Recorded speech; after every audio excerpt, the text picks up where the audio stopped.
The rain-slicked streets of Seattle blurred past the windshield as Simon gripped the steering wheel tighter than necessary, his heart pounding like it had been doing for weeks now.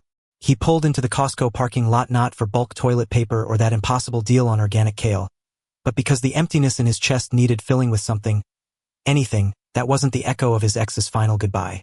And there, amid the fluorescent hum and the shuffle of weekend shoppers, stood the samples guy, offering a toothpick-speared morsel with eyes that locked onto Simon's like they'd been waiting for him all along. That first bite of teriyaki chicken skewer should have been forgettable, just another freebie in the endless aisle of consumerism. But Ethan's voice cut through the din like a secret shared in a crowded room. "You look like you could use more than just a snack," he said, his smile crooked and knowing, the kind that promised complications Simon wasn't sure he could afford.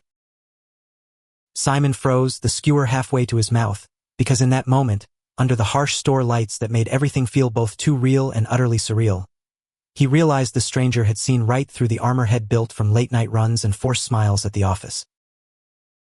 The fluorescent lights buzzed overhead like distant thunder, casting long shadows across the vast warehouse floor of the Costco in South Center, where Simon wandered aisles he had no business needing.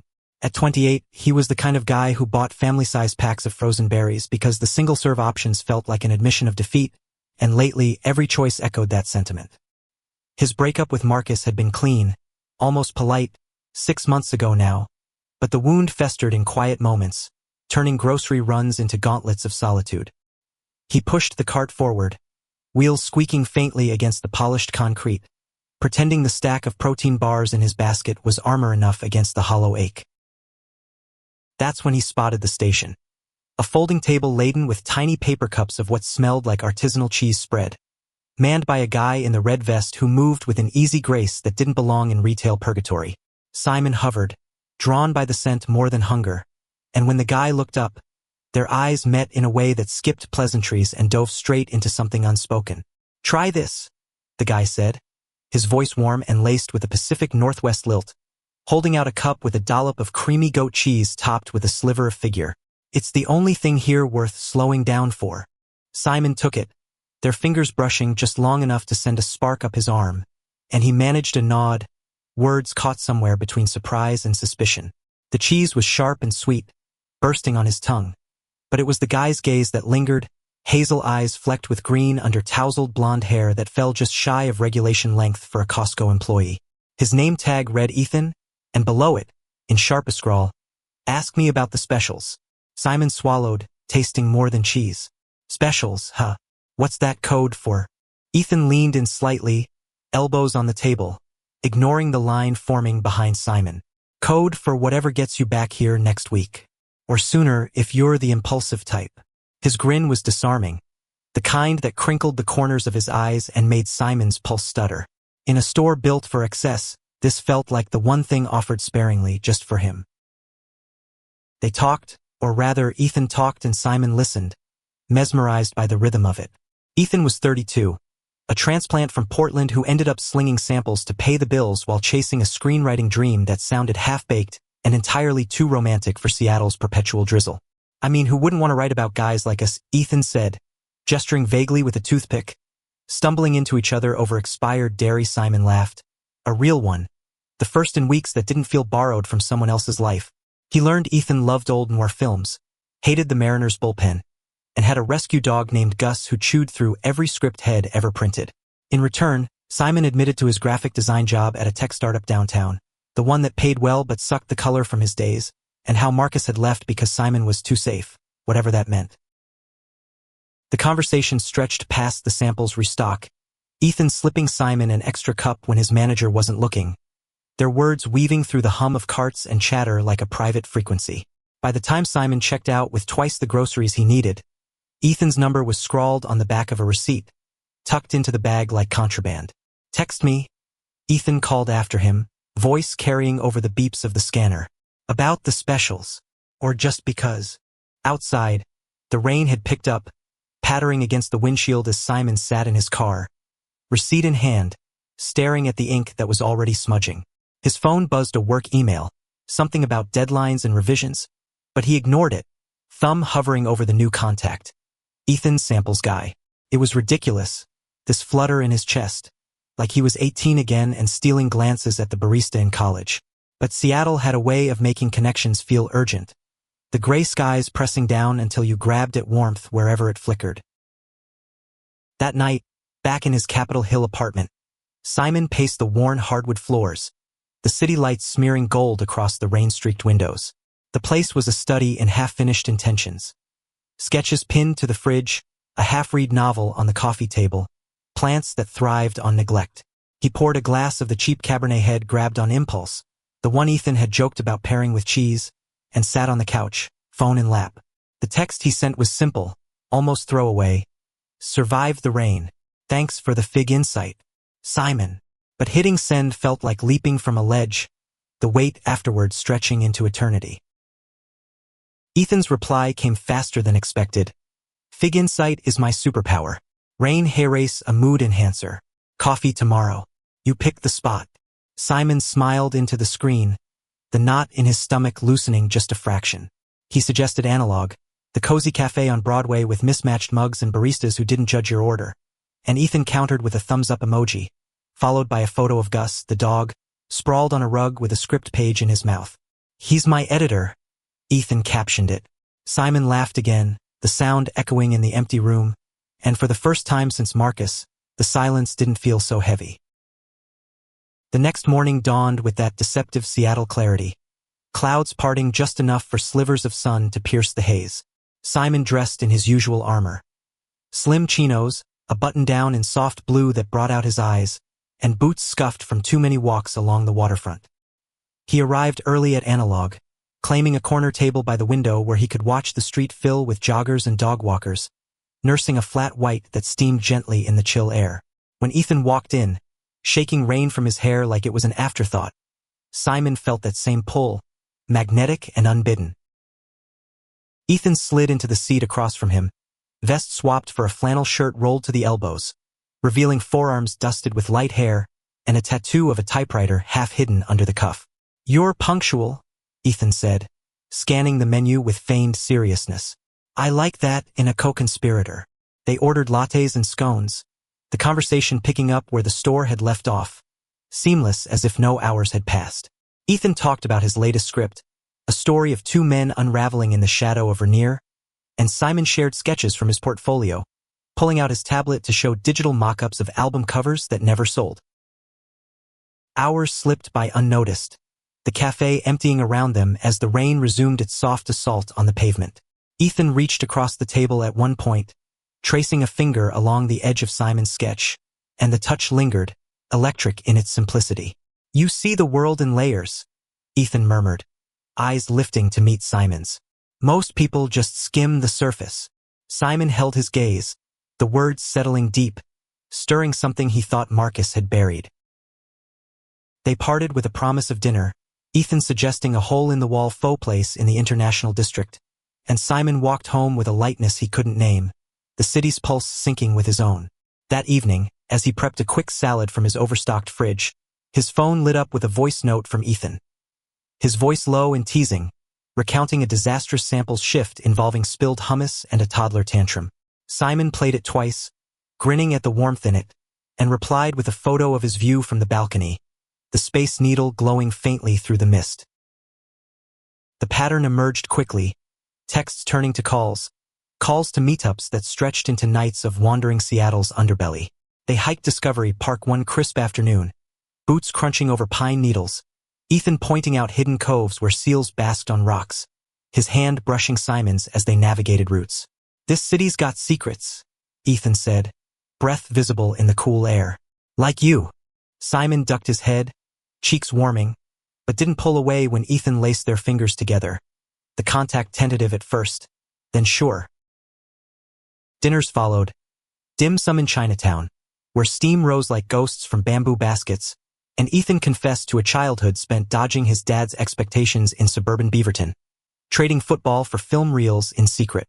Simon opened up about his own fractures, the conservative Kansas roots that sent him fleeing west at 20, the relief of finding community in Seattle's queer bars, only to have Marcus chip away at that hard-won freedom. He made me feel like loving big was a flaw, Simon admitted over shared plates, voice barely above the clatter of chopsticks. Ethan squeezed his hand under the table, thumb stroking knuckles. It's not a flaw. It's the point. Intimacy crept in softly, like fog off the sound. A movie night at Ethan's cramped Fremont walk-up, where Gus curled between them on the couch during a screening of Brokeback Mountain. Ethan's arm draped casually until it wasn't. Their first kiss happened there, in the blue flicker of the screen, tentative and tasting of popcorn and possibility. Simon's heart raced as Ethan's lips parted his, hands framing his face with a gentleness that belied the hunger beneath. They broke apart breathless, foreheads touching, and Ethan whispered, "Been wanting that since the cheese station." From there, the world narrowed to stolen moments. Mornings tangled in sheets that smelled of Ethan's cedar cologne, lazy brunches at Le Panier where croissants flaked onto newspapers, and evenings walking the locks at Ballard, watching salmon leap against the current. Simon felt alive in a way he hadn't since his early 20s, colors sharper, laughter easier. Ethan was a whirlwind of affection, leaving notes in Simon's lunch bag during a rare overlap in schedules, quoting Kerouac in texts at 2 a.m. when inspiration struck. "You're my on the road," he'd say, pulling Simon close in the dim light of dive bars, where the jukebox played Springsteen and no one batted an eye. But beneath the romance, fissures hinted at themselves. Ethan's phone would buzz during dinners, screen lighting up with names Simon didn't know, and he'd silence it with a quick apology, eyes clouding briefly before the smile returned. "Work stuff," he'd say, but his shifts at Costco were rigid, leaving gaps unexplained. Simon pushed the doubts down, chalking it up to the chaos of creative life, but they lingered like the damp in his bones after a storm. One evening, 3 months in, they drove out to Alki Beach as the sun dipped low, painting the Olympics in fire. Ethan spread a blanket on the sand, pulling Simon down beside him with a six-pack of local IPA and a playlist of indie folk that hummed from his portable speaker. The waves lapped rhythmic, a counterpoint to their breathing, and as the sky bruised purple, Ethan turned to him, expression uncharacteristically serious. "I need to tell you something," he started, fingers twisting the label on his bottle. Simon tensed, the words hanging like a held breath. "Okay." Ethan exhaled, gaze fixed on the horizon. "I'm not just the samples guy. I've got this side gig, freelance consulting for a production company. The sporadic pays the rent when scripts don't. But it means late nights, travel sometimes. I didn't want to complicate things early on." Relief flooded Simon, mixed with a pang of exclusion. "Why hide it?" he asked, voice soft against the surf.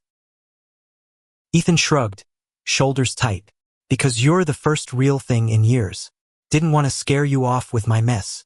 He leaned in then, kissing Simon with an urgency that erased questions, hands roaming under shirts, sand gritty between them. They made love there under the emerging stars, bodies urgent and unhurried, the ocean bearing witness. Afterward, wrapped in the blanket, Simon traced the typewriter tattoo on Ethan's arm. "No more hiding," he murmured. Ethan nodded, but his eyes held a shadow Simon couldn't quite read. The weeks that followed blurred into a haze of deepening bonds. Simon introduced Ethan to his friends at a game night in a Queen and Brownstone, where board games devolved into inside jokes and too much Pinot. Ethan charmed them effortlessly, regaling the group with tales of Costco chaos, his laugh drawing everyone in. Later, in the kitchen away from the crowd, Simon pressed him against the counter, kissing him fiercely. "You fit," Simon whispered, and Ethan pulled him closer, murmuring agreement into his neck. Yet the shadows persisted. Ethan canceled plans twice, citing consulting deadlines, his voice strained over the phone. Simon filled the voids with work, burying himself in client revisions until his eyes burned. But the apartment felt colder without Ethan's clutter of notebooks and dog toys. One night, scrolling mindlessly through social media, Simon stumbled on a tagged photo. Ethan at a bar in Belltown, arm around a woman Simon didn't recognize, both laughing into the lens. The caption read, "Old Flames and New Scripts Portland Reunion." Simon's stomach dropped, thumb freezing on the screen. He confronted Ethan the next day at the store, slipping into the employee break room during lunch, the air thick with microwave popcorn and tension. "Who's she?" Simon demanded, holding up his phone, voice steady despite the tremor in his chest. Ethan paled, setting down his sandwich. "Jenna, ex from college. Harmless catch-up. Nothing more." His eyes pleaded, hands reaching out, but Simon stepped back. The betrayal not in the photo but in the omission, the pattern of half-truths. "It's not the photo," Simon said, words measured. "It's the not telling me."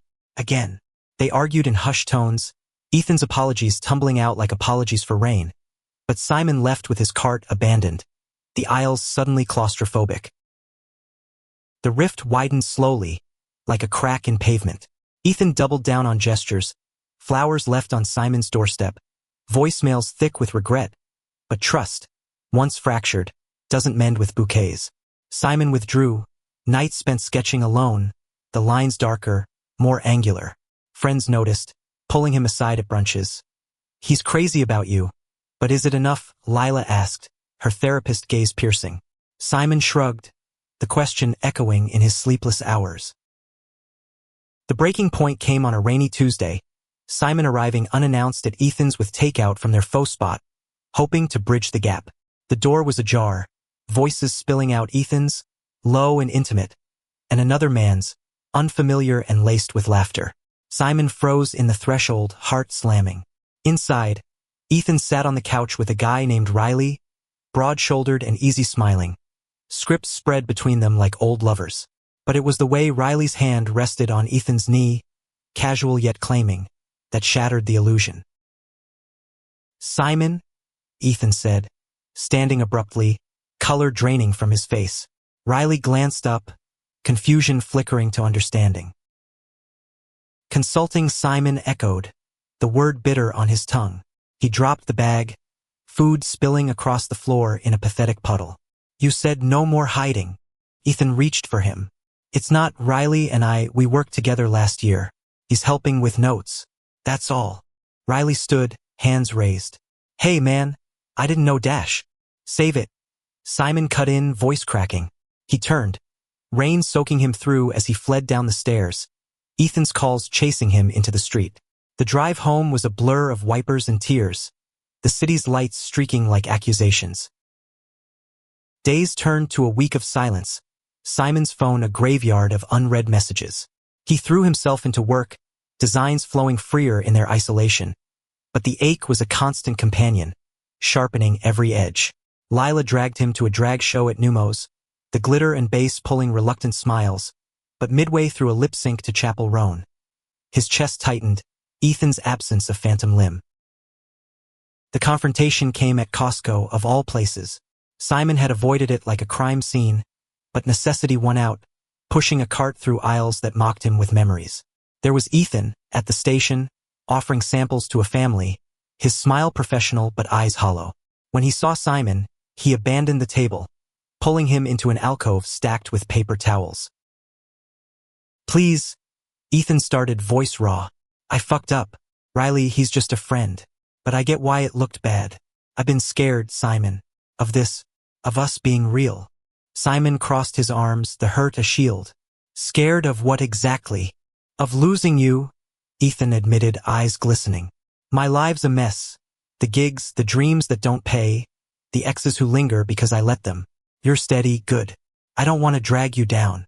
The words landed like punches, echoing Marcus all over again. "I'm not your fixer," Simon said quietly. "And you're not dragging me. But lies do that. They drag everything under." They stood there, the hum of the store a distant roar, until Ethan nodded, defeated. "I know. Tell me what you need." Simon wanted to say forgiveness, wanted to bridge the gap with a kiss, but the wound was too fresh. "Time," he whispered.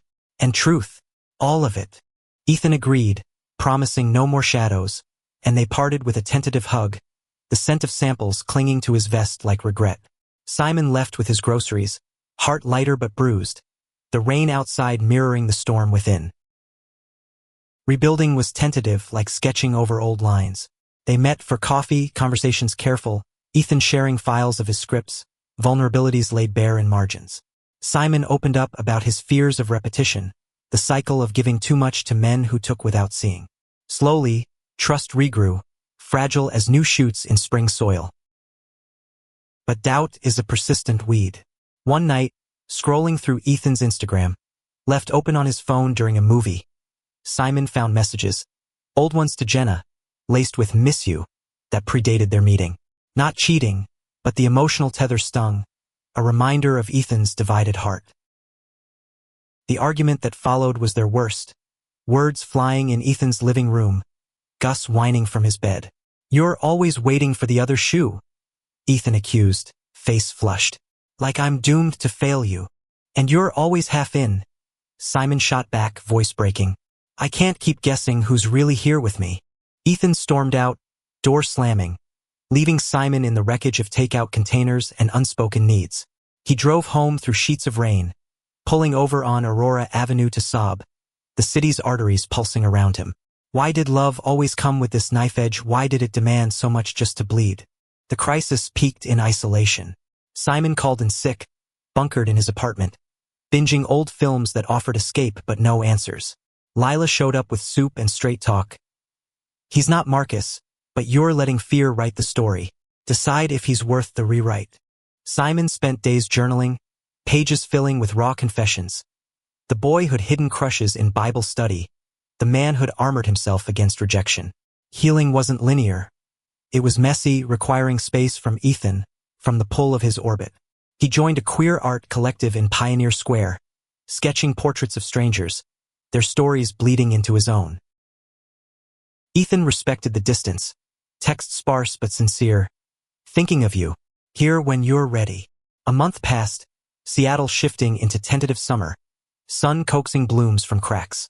Simon hiked alone in the Cascades, summits offering perspective, the world vast and indifferent to his heart. The turning point came at a film festival in the Paramount, where Ethan's short screened, a tale of two lovers navigating betrayal, raw and unflinching. Simon attended anonymously, slipping into the back row, but Ethan spotted him during Q&A, voice catching mid-sentence.